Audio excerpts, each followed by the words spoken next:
So the big question from last night is whether indeed Amir Khan did quit against Terence Crawford. The fight ended in the 6th round after a low blow. It was a left hook, left uppercut by Crawford.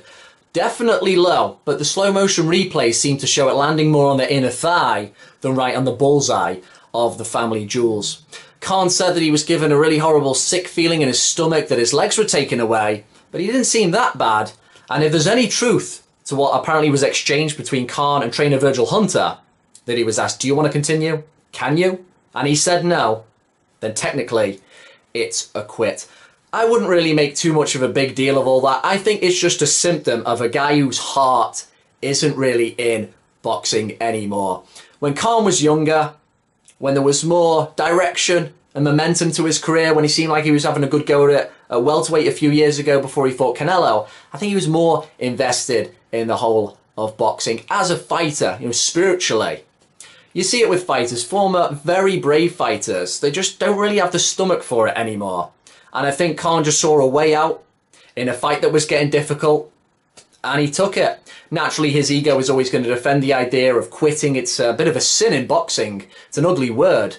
But I think he was just looking for a way out there, and it seems a lot of people feel the same way. Khan, even his speed, some people are thinking, is starting to wane. And maybe it is. In the first round, he was dropped with a nice counter, committing the same technical sins that he's always done and tend to get him into trouble, which is he sacrificed his positioning, quickly got in. Crawford moved back a little bit, boom, hit him with a right and then a left. Now, Khan didn't do too bad for the next 2 rounds, but he always seemed to be anxious. And Virgil Hunter was like, don't be anxious. Before the fight, he was saying, we're trying to raise that IQ. I think he's always known of Amir Khan's flaws, and he's done his best to try and iron them out.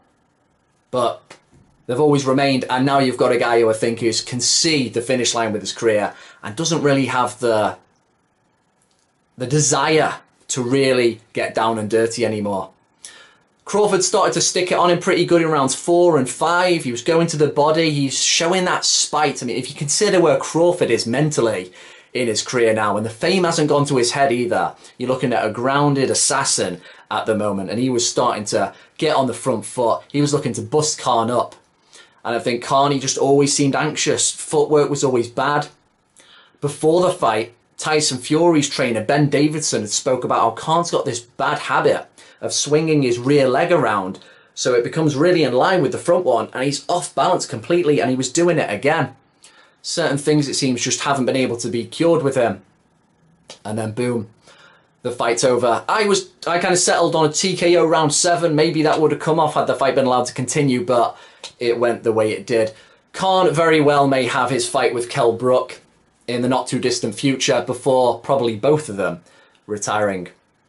As for Terence Crawford, it was good to hear him call out Errol Spence. That is the fight we need to see. And Bob Arum got on one talking about how Al Heyman's not letting the fight happen. That really is the fight we need to see. I doubt we're going to see it this year, but at least they're saying it. Commiserations for Khan, but it's just another fight that really shouldn't have happened. He's there for the money. I just don't think his soul's in it anymore. So he's done a lot for British boxing. I think we will see him again one more time. But congrats to Bud. We've got to see the Spence fight at the latest next year.